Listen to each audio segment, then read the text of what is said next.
মালয়েশিয়ার calling visa খোলার ব্যাপারে এখনও এটা নিয়ে আলোচনা চলতেছে, এখনও কনফার্ম হয় নাই। কারণ মালয়েশিয়া থেকে যেসব শর্ত দেওয়া হয়েছে সেই সব শর্ত মানতে গেলে আগের মতো সিন্ডিকেট তৈরি হয়ে যায়।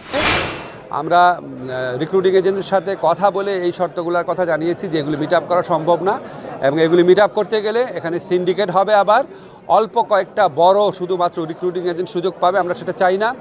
আমরা চাই সুযোগ যতদূর সম্ভব অবারিত যেন করা হয়। এই জন্য আমরা এই শর্তগুলো রিল্যাক্স করতে বলেছি। তারা আমাদেরকে আশ্বাস দিয়েছে যে তারা এগুলি বিবেচনা করবে। তো বাংলাদেশ থেকে বাংলাদেশ সরকার চাচ্ছে যে এই এজেন্ট সংখ্যা বাড়াই দেওয়া হোক, এজেন্সির সংখ্যা বাড়াই দেওয়া হোক। আর মালয়েশিয়া থেকে চাওয়া হচ্ছে তারা লিমিটেড কিছু এজেন্সির মাধ্যমে কাজ করবে।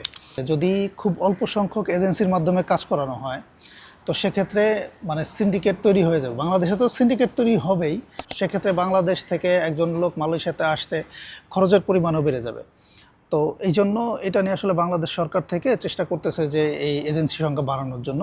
আর মালয়েশিয়ার সরকার চাচ্ছে যে এজেন্সির সংখ্যা কম রেখে তারা লোক আনার জন্য। তবে আমার মতে কলিংয়ের লোক আনার আগে এই দেশে যে অবৈধ লোকগুলো আছে এইগুলাকে একটা বৈধ করার সুযোগ দিয়ে তারপরে কলিংয়ের লোকগুলো আনলে ভালো হবে।